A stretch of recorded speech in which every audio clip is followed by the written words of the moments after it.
أعوذ بالله من الشيطان الرجيم. بسم الله الرحمن الرحيم.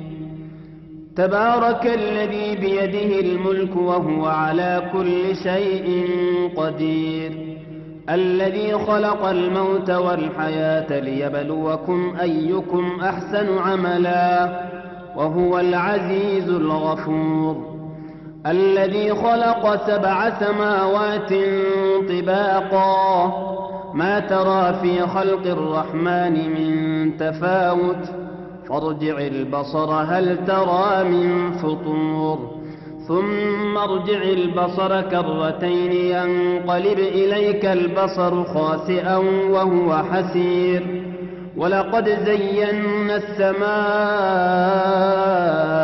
الدنيا بمصابيح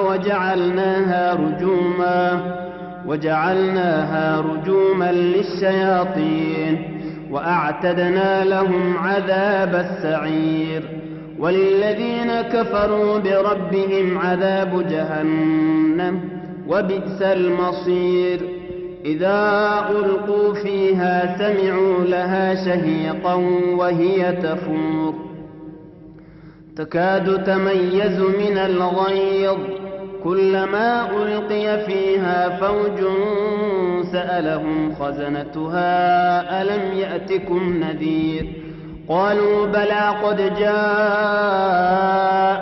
نذير فكذبنا وقلنا ما نزل الله من شيء إن أنتم إلا في ضلال كبير، وقالوا لو كنا نسمع أو نعقل ما كنا في أصحاب السعير، فاعترفوا بذنبهم فسحقا لأصحاب السعير.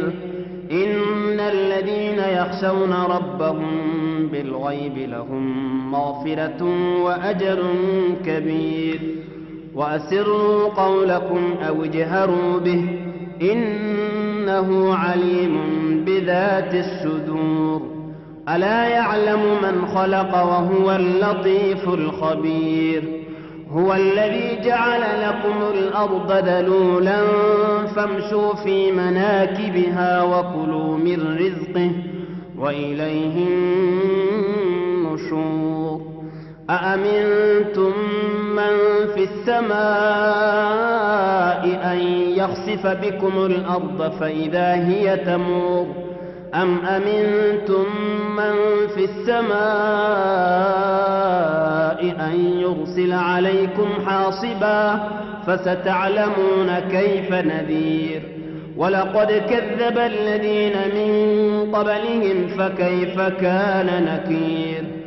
أولم يروا إلى الطير فوقهم